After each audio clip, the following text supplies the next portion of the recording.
Bago tayo magpatuloy, shoutout muna sa ating mga solid members, Jake Jevillanar, Jen, Calachuchi Jr. Eduardo, at Nocos, maraming salamat po sa inyo.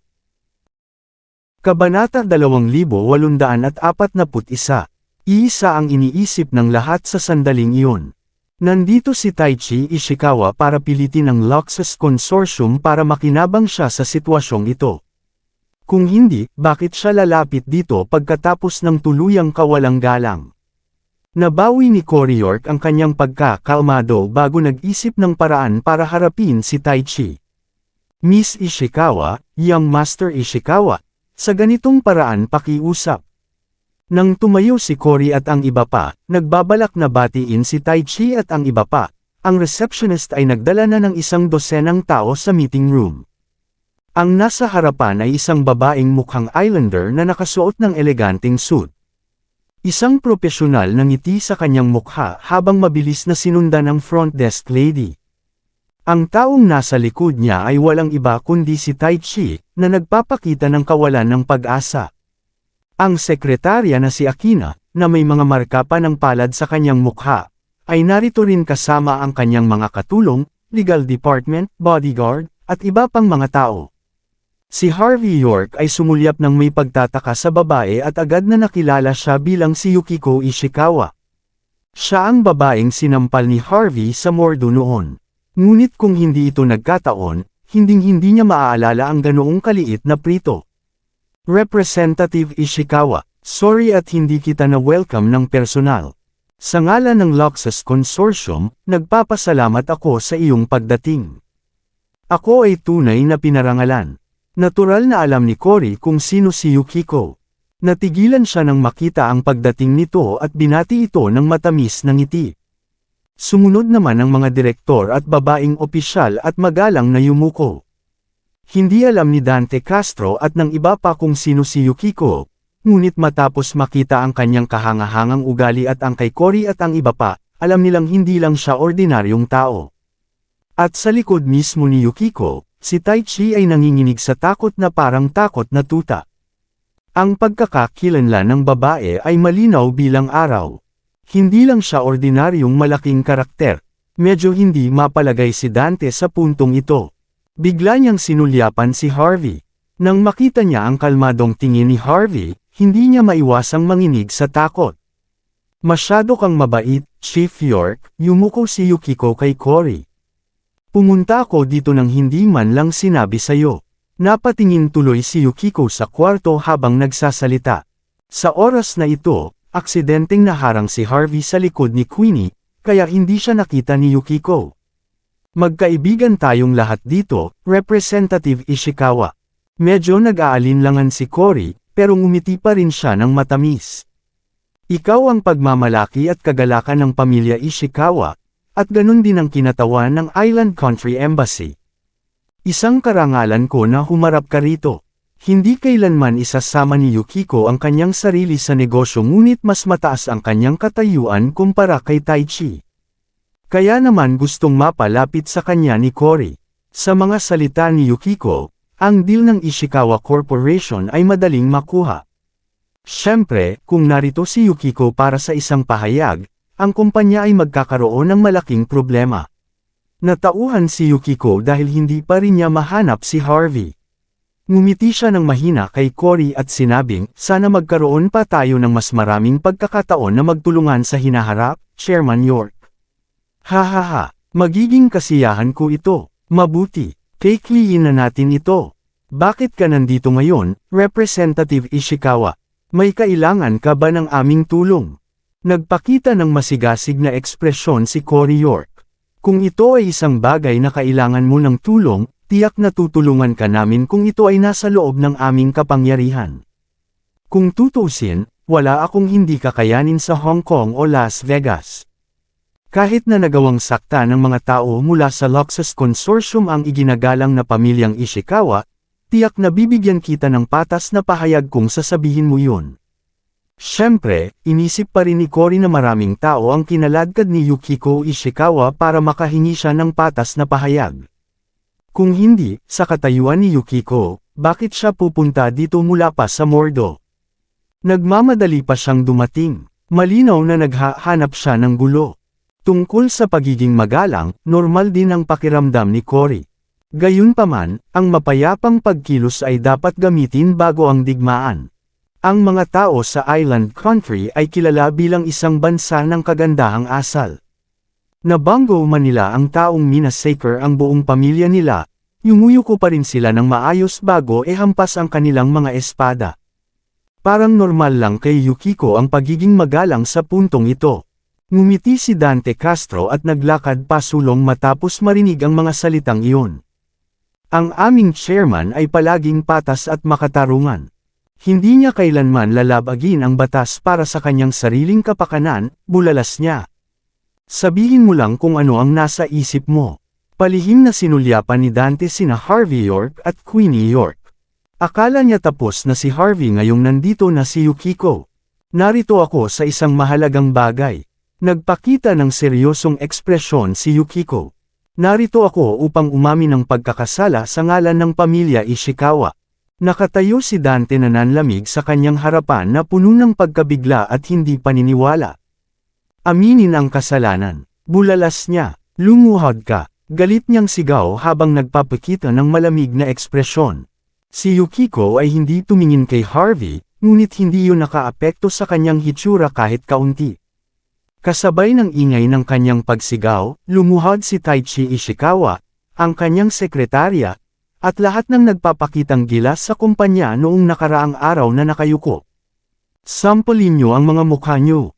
Bulalas ni Yukiko sa malamig na tono. Sampal, sampal, sampal. Si Taichi at ang iba pa ay hindi mangangahas na sumuway. Galit nilang sinampal ang sarili nila agad ang mga mukha nila. Sinampal nila ang sarili nila na para bang handa na nilang isuko ang kanilang buhay sa sandaling iyon. Ang bawat sampal ay mas malakas kaysa sa huli. Sa isang iglap lang, ang mukha ni Taichi ay ganap na nasira ang anyo. Halatang nabaluktot din ang mukha ni Secretary Akina. Sa wakas ay nakita ni Yukiko ang mukha ni Harvey sa karamihan sa puntong ito. Lumapit ito sa kanya at magalang na yumuko. Sa ngalan ng pamilya Ishikawa, humihingi ako ng paumanhin. Kamag-anak lang si Taichi ng pamilyang Ishikawa, pero dahil na-provoke kanya habang nagnenegosyo siya sa labas, ibig sabihin, ginugulo ka namin ng buo. Kasalanan namin ang lahat ng ito. Sana mapatawad mo kami. Parusahan mo siya ayon sa gusto mo. Susundin ng pamilya Ishikawa ang desisyon mo. Nagulat ang lahat matapos marinig ang mga salitang iyon. Masyado silang matamlay. Ang ilan ay sinampal pa ang kanilang sarili sa mukha upang matiyak na hindi sila nag-iisip ng isang bagay. Ang mataas at makapangyarihang si Yukiko ay humingi ng paumanhin kay Harvey sa ngalan ng pamilya Ishikawa. Anong klaseng sakit na biro ito? Halos hindi katanggap-tanggap kung humingi pa ng tawad si Yukiko kay Vince York. Pero sa halip, humingi siya ng tawad kay Harvey. Mayroon bang ilang uri ng pagkakamali dito? Bahagyang natigilan si Cory York bago pinilit na ngumiti. Miss Ishikawa, baka nagkakamali ka. Ang young master ng pamilya ay si Vince York. Hindi ito si Harvey York. Simple lang ang kahulugan ng mga salitang iyon. Si Harvey ay hindi man mula sa Yorks ng Hong Kong, at hindi na kailangang maging magalang sa kanya. Naglakad si Cory patungo kay Taichi Ishikawa habang nagpapakita ng isang matamis na ngiti. Nabalitaan ko ang nangyari kahapon, young Master Ishikawa. Hindi ito malaking problema. Iyon ay lahat sa nakaraan, ngayon. Mangyaring tumayo. Pagkatapos ay sinubukan niyang buhatin si Taichi sa lupa. Tuluyan na siyang hindi pinansin ni Taichi at patuloy na sinasampal ang sarili habang nakaluhod. Naantig ako sa iyong kabutihang loob, Chief York, ngunit dapat nating aminin ang ating pagkakamali. Ito ang tuntunin ng pamilya Ishikawa. Pumunta kami ngayon dito para humingi ng tawad kay Sir York. Hindi pinansin ni Yukiko si Cory at nagpatuloy sa pagyuko kay Harvey. Malinaw na walang masasabi si Cory sa sitwasyong ito, at si Harvey lang ang nakakaalam, ngunit hindi niya ito sinasabi ng malakas. Bahagyang nagbago ang ekspresyon ni Cory. Hindi niya alam kung bakit nirerespeto ni Yukiko si Harvey, pero ayaw niyang magpatuloy ito. Isang matamis na ngiti ang isinalubong ni Cory kay Queenie York. Queenie, minsan mas mabuting magpatawad sa iba kaysa magtago ng sama ng loob. Mukhang sincere si Representative Ishikawa. Dapat kang makipag-usap sa kay Consultant York tungkol dito at ilibing na ang mga nakaraan. Para kay Cory, hindi magandang bagay ang pagyuko ni Yukiko kay Harvey sa harap ng maraming tao. Likas niyang sinubukang baligtarin ang sitwasyon. Hindi na siya pinansin ni Queenie at sumulyap siya kay Harvey. Natural, si Harvey ang may huling say sa sitwasyon. Lumuhad ka na, young Master Ishikawa. Hindi pinansin ni Harvey si Yukiko, magalang na yumuko sa kanyang harapan, at casual na naglakad papunta kay Taichi habang sinusukat siya. Kung tama ang pagkakaalala ko, gusto mo akong lumuhad at baliin ang sarili kong braso. Saka mo lang ako bibitawan, di ba? Napatawad mo na ba ako? Nanginginig ang mga mata ni Taichi bago niya isinandaw ang ulo sa lupa. Pasensya na Mr. York. Mali ako. Patawarin mo ako. Hindi ko nagagawin sa susunod. Wala nang susunod. Kalmadong humakbang pasulong si Harvey bago tinapakan ang kanang kamay ni Taichi. Mga bitik. Crack. Napasigaw si Taichi sa sakit. Tuluyan nang nawala ng kulay ang kanyang mukha dahil sa hindi mapigil ang panginginig. Hindi siya maglakas loob na lumaban, ngunit hindi man lang siya nagpakita ng kahit katiting na puot. Sinipa ni Harvey si Taichi sa lupa at mahinahong napabulalas. Simula nang dumating si Yukiko dito, kakalimutan ko ang nangyari kahapon. Tandaan, maghanda para sa mga gastusang medikal para sa miyembro ng kawani na iyong nasugatan. Siyempre, makakaganti ka pa, pero dudurugan ko ang leeg mo kapag nalaman ko sa susunod. Hindi mangyayari iyon. Hindi ko gagawin. Gulat na tumanggo si Taichi. Humihingi ako ng tawad ng buong puso. Huwag kang mag-alala, Mr. York. Hindi ko na sasamantalahin ang mga tao rito. Kinusat-kusot ng mga matataas ang kanilang mga mata matapos masaksihan ang kahabag-habag na kalagayan ni Taichi.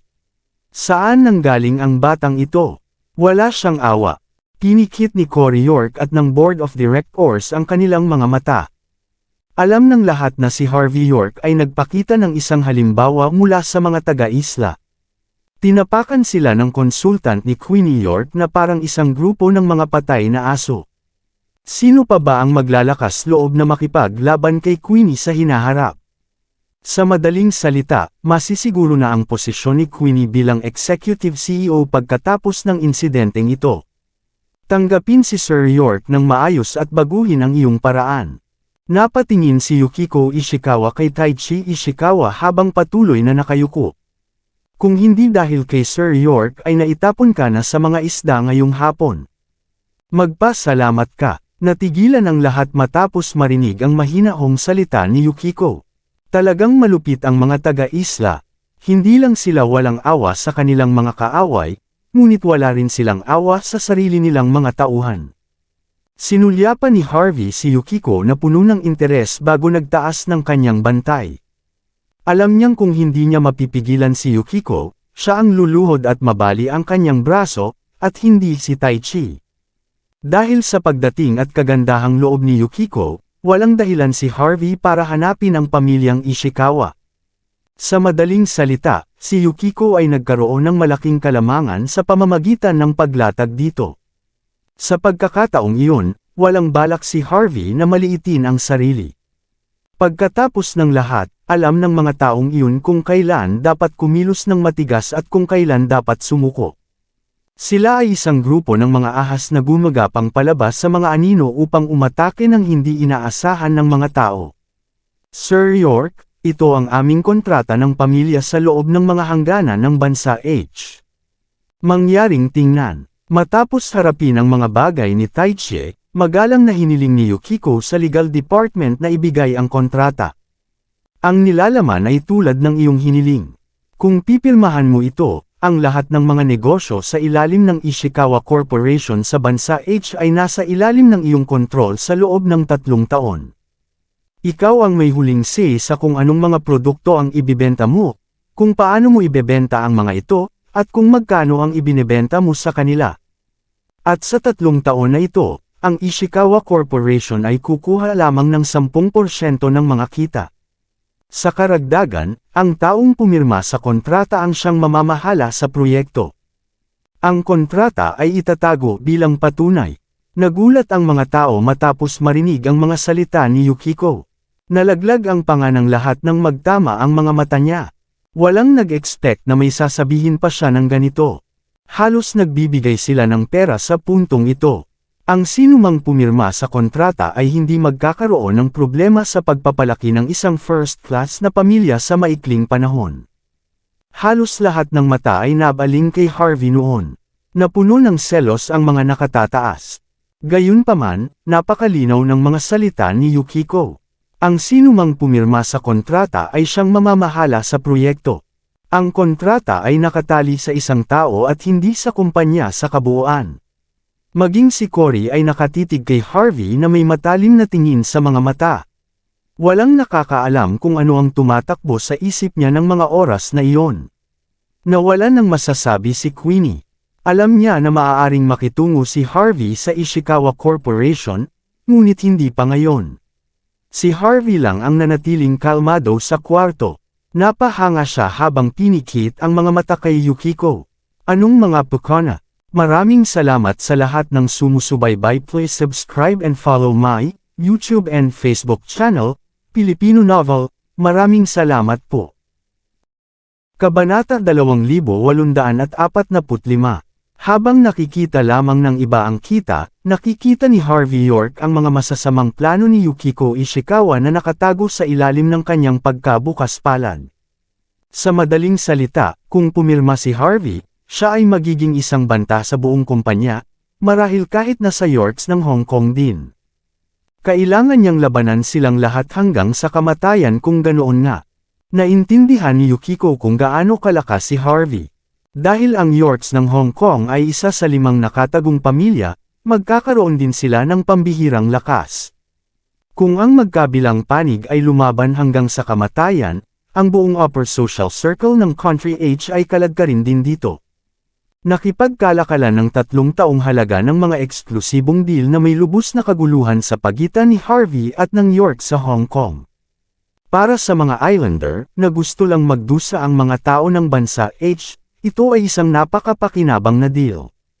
Nang walang pag-iisip, inabot ni Harvey at itinaas ang magandang panga ni Yukiko na may maayang ngiti.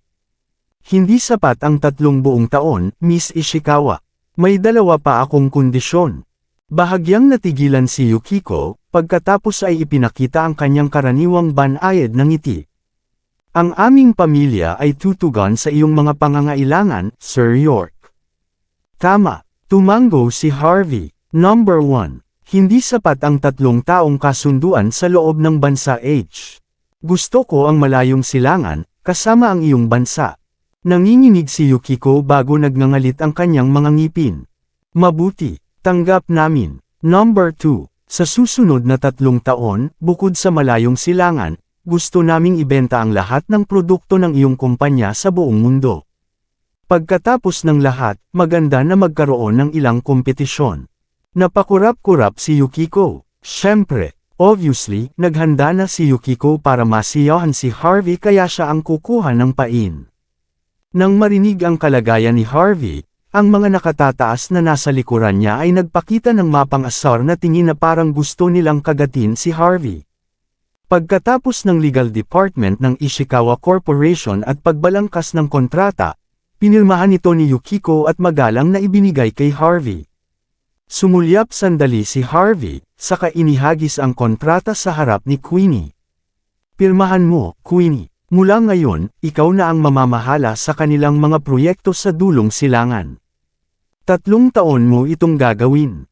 Huwag mong kalimutan ang sinabi ko. Maaari kang kumita ng pera, ngunit huwag manggahas na samantalahin ka ng mga taong ito. Ano? Gusto niyang pumirma ng kontrata si Queenie. Galit ba siya? Hindi ba niya naiintindihan ang ibig sabihin nito? Laking gulat ng lahat matapos marinig ang sinabi ni Harvey. Ang masamang tingin sa mukha ng mga matataas na ranggo ay naging matamlay sa isang iglap.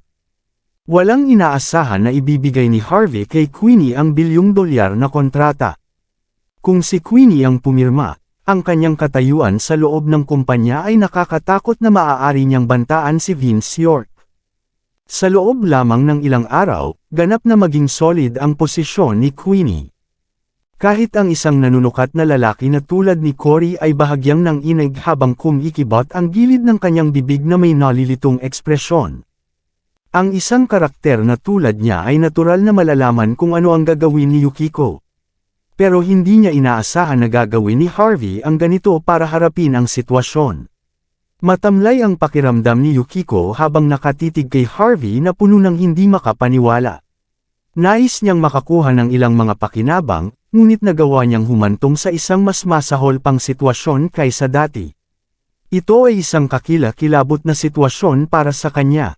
Sa pagpirma ni Queenie York sa kontrata, natapos ang insidente ng Ishikawa Corporation. Naging mahigpit ang posisyon ni Queenie sa loob ng kumpanya at pamilya. Matapos makita si Yukiko Ishikawa at ang iba pa na lumabas ng venue, mahinahong lumingon si Harvey York kay Dante Castro. Si Dante ay biglang nagbago ng ekspresyon at sinubukang umatras sa takot sa kamatayan. Naaalala mo ba ang deal na ginawa natin kahapon, Manager Castro? Mahinahong tanong ni Harvey. Dapat umalis ka na sa kumpanya kung nakuha ko ang kontrata, di ba? So, kailan mo balak gawin yon? Nagkatinginan ang mga nakatataas pagkatapos marinig ang sinabi ni Harvey. Walang nag-iisip na si Harvey ang magsasalita tungkol dito sa puntong ito. Namutla ang mukha ni Dante. Ay ungol niya. Dahil mayroon kang kasunduan sa kay Consultants Yorks, dapat ka nang umalis. Dahil nagsumikap ka para sa Luxus Consortium sa napakaraming taon, bibigyan kita ng 1 taon na sweldo bilang severance pay. Don't you dare appear in front of me again. Halika. Bigyan mo siya ng pera at itapon mo siya ngayon din. Nagpakita ng matuwid na ekspresyon si Cory York, ngunit sa katunayan, sinusubukan pa rin niyang protektahan si Dante. Pagkatapos ng lahat, nakuha ni Queenie at Harvey ang isang napakahusay na kontrata para sa kanila. Kahit si Cory ay hindi maglalakas loob na guluhin si Queenie sa oras na ito. Lahat ay magiging laban sa kanya kung gagawin niya. Matapos marinig ang mga salita ni Cory, lumakad ang kanyang sekretarya para ihatid si Dante palayo. Hindi umimik si Queenie. Humakbang si Harvey at mahinahong ngumiti. Maghintay, Chief York. Alam kong sinusubukan mong alagaan ang anak ng mayordomo mo, pero deal is a deal. Kung gusto mong ibigay sa kanya ang pera mo, negosyo mo iyon. Pero ayon sa kasunduan, kailangan niyang putulin ang kamay niya bago siya umalis. May balak ka bang gawin? O gusto mo gawin ko? Pinitik ni Harvey ang kanyang mga daliri bago may nagdala ng baseball bat sa kanya.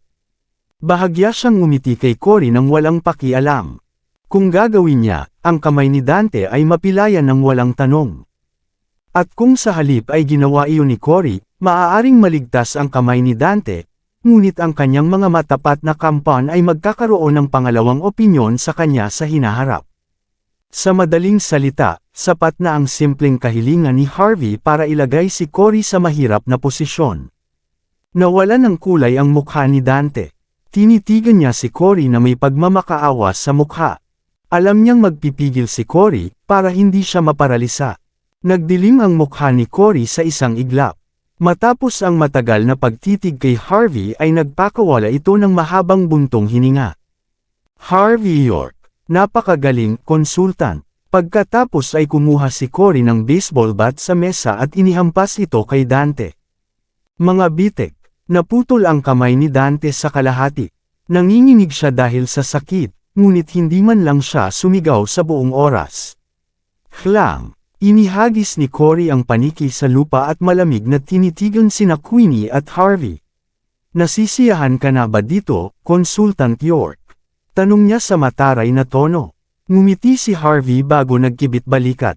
Kung hindi, babaliin mo rin ba ang kabilang braso niya?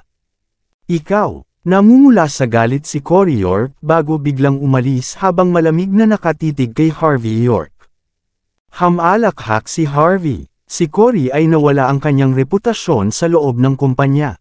Ilang oras na lang bago pumalit sa kanya si Queenie York.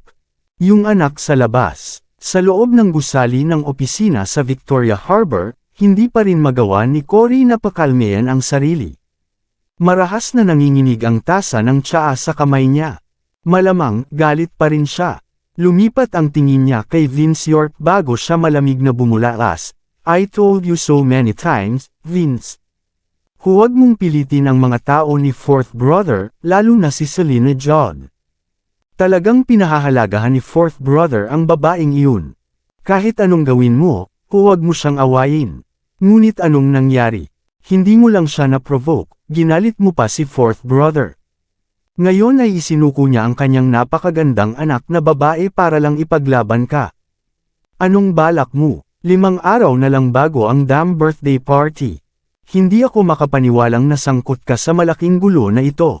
Isang maling galaw, at ang Luxus Consortium ay mahuhulog sa ilalim ng kontrol ng babaeng iyon.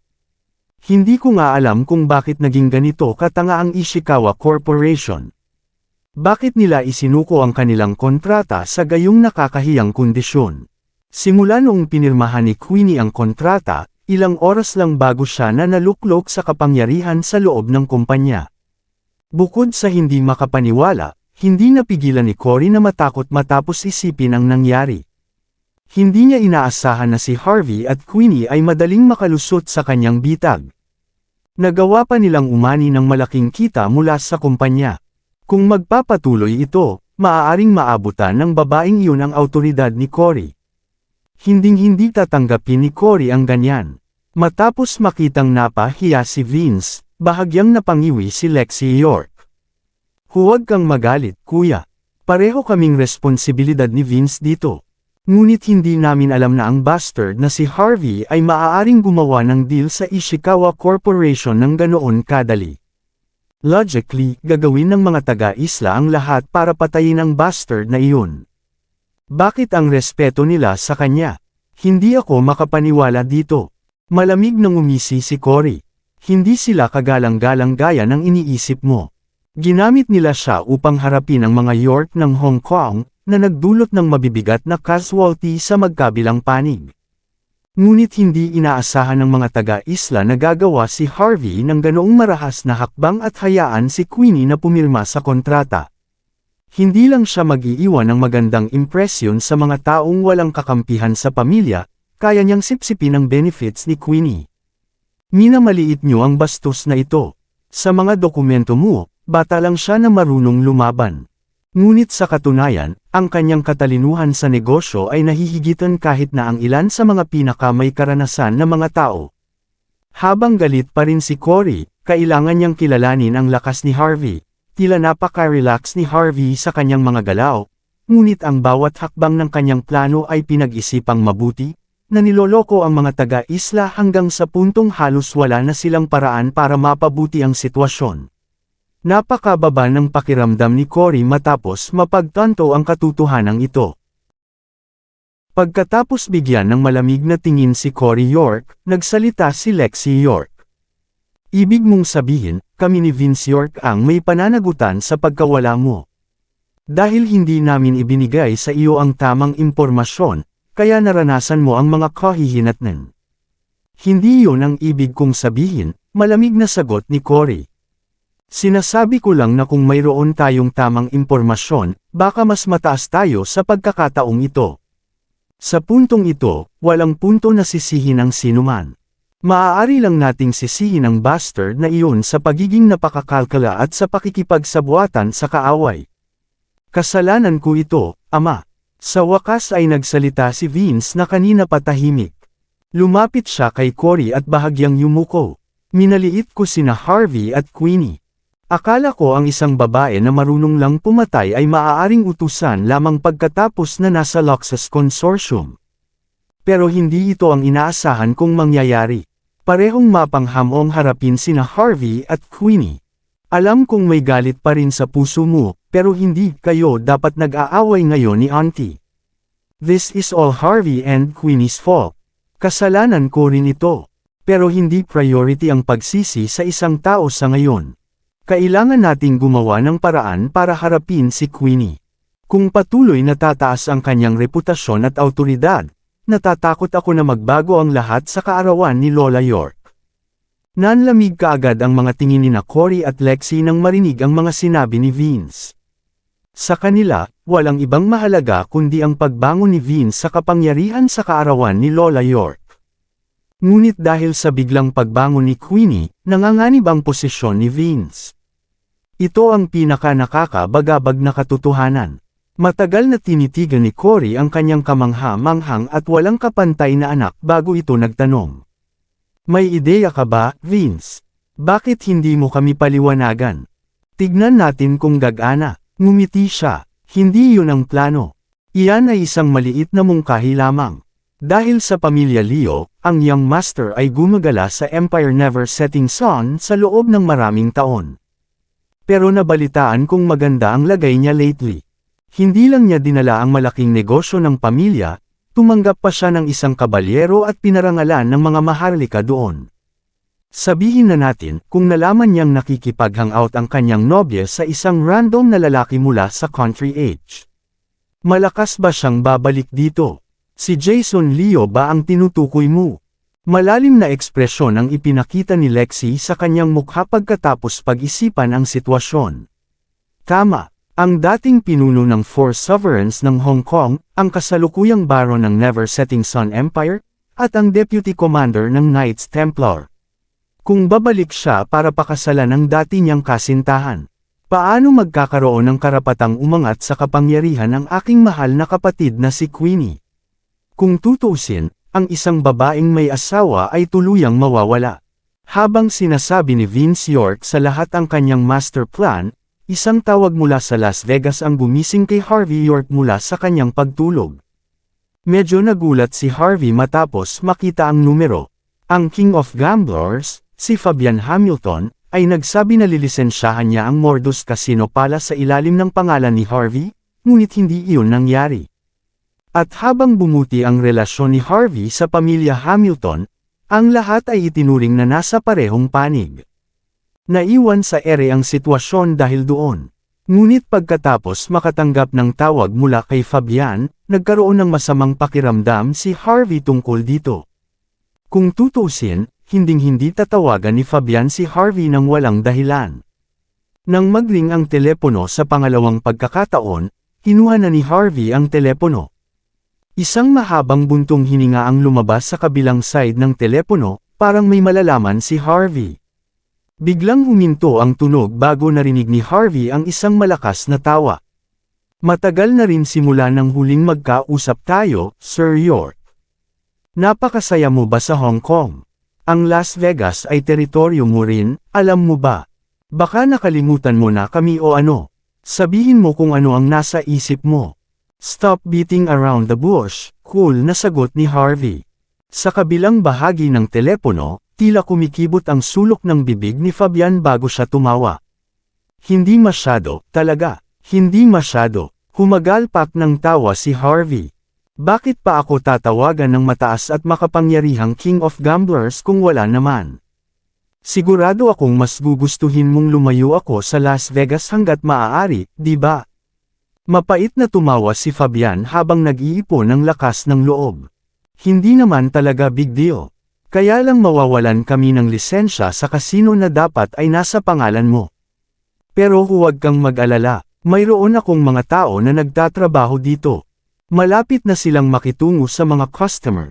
Tapos, nagpapatakbo kami ng palasyo ng kasino.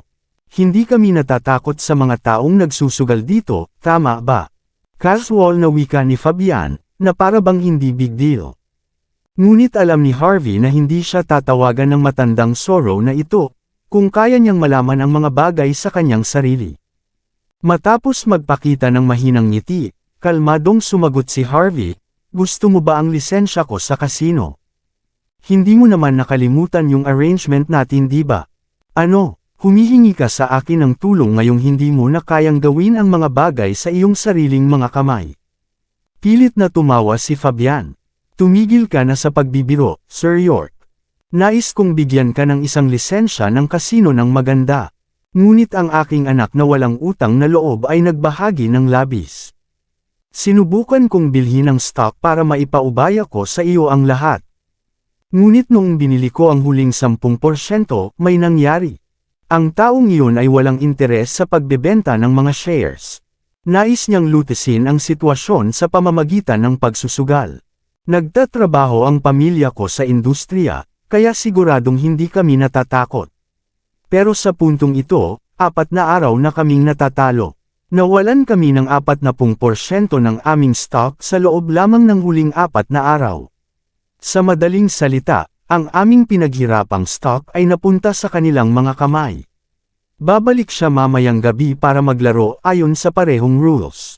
Kung magpapatuloy ito, mawawala sa amin ang buong lisensya ng kasino maaga o huli. Kabanata 2850. Ang mga salita ni Fabian Hamilton ay puno ng kawalan ng kakayahan, kalungkutan, at maraming puot. Ang aking pamilya ay tumaas sa mga nakaraang taon. Tinatawag kaming mga hari ng Las Vegas, ngunit hindi ko inaasahan na mabubugbog ako ng ganito katanda. Pero huwag kang mag-alala, kahit na mawala sa amin ang lisensyang iyon sa kasino, kukuha ako ng isa pa para palitan ito para sa iyo. Kung tutusin, karapat-dapat ka. Sinubukan ni Fabian na panatilihin ang kanyang dignidad sa kanyang mga salita. Tila kailangan niya ng tulong, ngunit buong lakas pa rin niyang pananghahawakan ang pagmamalaki ng kanyang pamilya. Tumawa ng malakas si Harvey York bago nagseryoso sa mukha. Sige, Fabian, tapos na akong magbiro. Maging tapat ka sa akin, ano ang ipupusto mo laban sa isang matigas na lalaki? Siya, pero dapat kayanin natin. Matagal na natahimik si Fabian bago sinabi yung mga salita. Ngunit pagkatapos niyang hindi marinig ang sagot ni Harvey, tumawa siya ng mapait. Tama, magtatapat ako. Matigas talaga siya. 3 beses na siyang pumunta dito. Naglaro lamang siya ng 3 rounds sa isang pagkakataon upang matukoy ang pangkalahatang panalo. Ang laro ay blackjack. Sa loob ng 4 na magkakasunod na gabi, patuloy na natatalo ang pamilya Hamilton. Noong mga unang araw, kakaunti lang ang mga hindi gaanong skilled na manlalaro na makakalaban niya, kaya natural lang na natalo kami. Ngunit sa mga sumunod na araw, talo pa rin kami pagkatapos ilabas ang tunay na eksperto. Nawala ng imik si Fabian. Ang sariling pamilya ni Roger Judy ay natalo ng 4 na sunod-sunod na beses. Ito ay masyadong nakakahiya. Sa katunayan, ang isyong ito ay nagdulot ng lubos na kaguluhan sa paligid ng Las Vegas sa nakalipas na ilang araw. Pero dahil sa sobrang abala ni Harvey sa Hong Kong, hindi niya namalayan na magulo na pala talaga ang Las Vegas. Kinalikot ni Harvey ang kanyang telepono at nagsalin ng isang tasa ng tsaa. Huwag mong pag-usapan kung sino ang taong iyon. Nanalo ba siya sa bawat laban mo sa pamilya mo? Iyon ay ilang mga nakatutuwang posibilidad, sa palagay mo ba? Kahit ang maalamat na Saint Gambling ay walang ganoong magandang pagkakataon, di ba? Mayroon bang mga palatandaan ng pandaraya? Hindi makapaniwala si Harvey na ang isang tao ay magiging ganito kaswerte maliban kung sila ay nandaye. Wala kaming nakita. Nawalan ng magawa si Fabian matapos sabihin ang mga katagang iyon. Maraming taon na kaming namamahala sa Casino Palace. Kung may mandaya, makikita namin ang daye kahit na ano. Sa totoo lang, nag-install kami ng humigit kumulang 100 surveillance camera at pina-verify sa aming mga profesional ang bawat frame ng footage, ngunit walang nakitang kainahinala. Paano ang mga taong sumusunod sa kanya? Tanong niya. Nagdala siya ng 2 lalaki at 2 babae, pero malilinis din sila, malungkot na sagot ni Fabian. Sinimulan namin silang suriin sa ikalawang laban, ngunit wala kaming nakita. Ano ang tungkol sa dealer? Medyo sumimangot si Harvey. Wala rin. Sa ganoong mahalagang okasyon, ang mga may karanasang dealer ay mula sa mga pamilyang walang masamang record. Sinuri pa namin ang buong pamilya nila ng maigi para lang makasigurado. Alam na alam ng mga dealer ang mga kahihinatnan ng pandaraya. Binabantayan din namin sila. Wala pa rin kaming nakikita. Mukhang pagod na pagod si Fabian. Katulad ni Harvey, alam niyang may mali sa ibang tao. Ngunit wala siyang mahanap. Wala ni katiting na error ang nakita.